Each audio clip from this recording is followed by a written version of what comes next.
Si trabajáramos en un estudio epidemiológico observacional transversal con toda la población y una prueba perfecta, el resultado sería el que corresponde a la población. Sin embargo, como trabajamos con una muestra y con pruebas diagnósticas imperfectas, lo que estamos trabajando es con la prevalencia aparente de la muestra y deberíamos extrapolar dicho resultado a la población.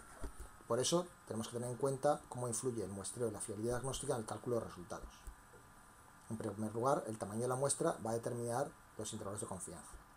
Existen dos intervalos de confianza que podemos caracterizar y construir. Por un lado, el intervalo de confianza en la distribución, que nos va a dar idea entre qué valores se encuentran los valores de una población o de una muestra, y el intervalo de confianza en el estimador, es decir, cuál va a ser el valor de la población, el parámetro, en función de los datos de una muestra, un estimador o estadístico.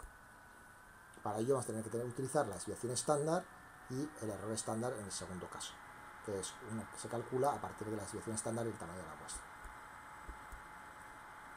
La desviación estándar es una característica de la población y si la muestra está cogida de forma uniforme, de forma representativa, conseguiremos que ese resultado sea uniforme, sea homogéneo con la desviación estándar de la población. Es decir, la desviación estándar de la muestra será similar a la desviación estándar de la población.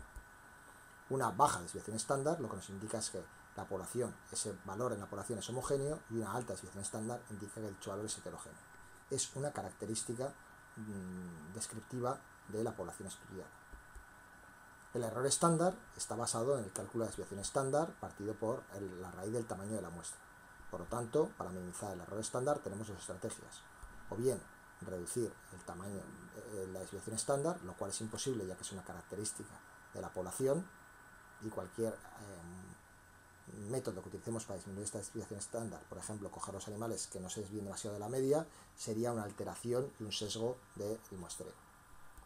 Y, por lo tanto, la única alternativa para analizar el error estándar, cuando la desviación estándar es alta, sería trabajar con altos tamaños de muestra. Por lo tanto, cuando trabajamos con poblaciones homogéneas, el error estándar va a ser siempre menor que en poblaciones heterogéneas, a igualdad de tamaño de muestra.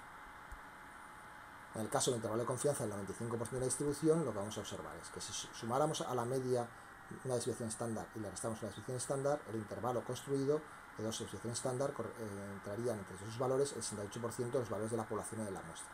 Si queremos que ese intervalo comprenda el 95% de los individuos de la población o de la muestra, lo que tenemos que hacer a la media, restarle y sumarle aproximadamente dos desviaciones estándar. Es decir, el intervalo será de un rango de 4 desviaciones estándar. Y la fórmula corresponderá a la media más menos 1,96, que corresponde al valor de z para un 95% de nivel de confianza por la desviación estándar. O puesto de otra forma, media menos 2 veces aproximadamente la desviación estándar, y el intervalo superior, el límite superior, será la media más 2 veces aproximadamente la desviación estándar.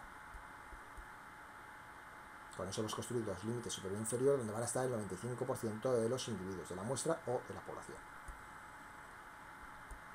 Sin embargo, cuando la población es más homogénea y por tanto la desviación estándar es más pequeña, lo que encontraremos será un intervalo menor y por tanto nos está indicando que en un rango más estrecho de valores están la mayoría de los animales. Cuando la distribución es heterogénea, lo que vamos a encontrar es que la desviación estándar es mayor y el rango donde vas a encontrar, el intervalo donde vas a encontrar el 95% de los animales es mayor. Es decir, estamos ante una distribución heterogénea.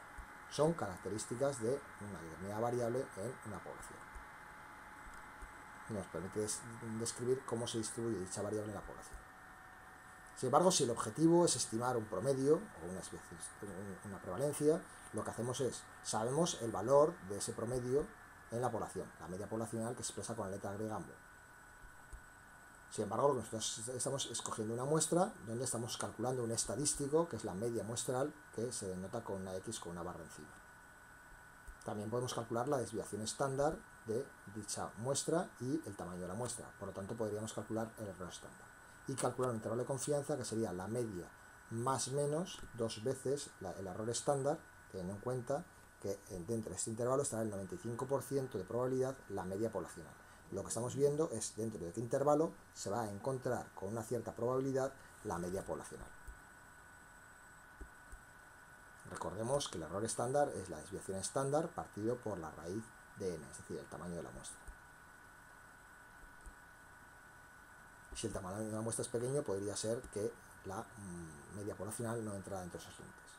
Para calcular esos límites, por una variable cuantitativa sería el valor que acabamos de ver, pero como nos interesa la medición de enfermedad, que es una variable cualitativa, lo que haremos será transformar la desviación estándar como raíz de P por 1 menos P, siendo P el valor de la probabilidad o la proporción que estemos estudiando.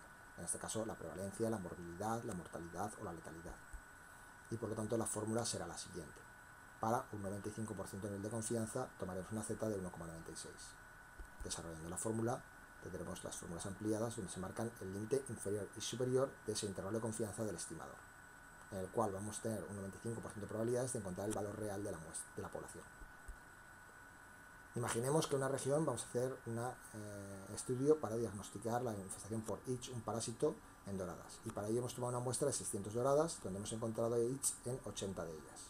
La frecuencia de infestación, es decir, la prevalencia, será de 80 animales partido por 600 muestreados del 13%.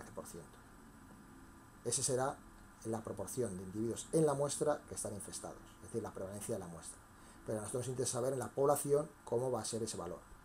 Por lo tanto, aplicando la fórmula y despejando, obtendremos que la prevalencia de infestación por Itch en la población estará con un 95% de nivel de confianza entre 10,61 y 16,05 aproximadamente. El otro aspecto a tener en cuenta es la fiabilidad de la prueba diagnóstica, es decir, necesitamos conocer la sensibilidad y especificidad.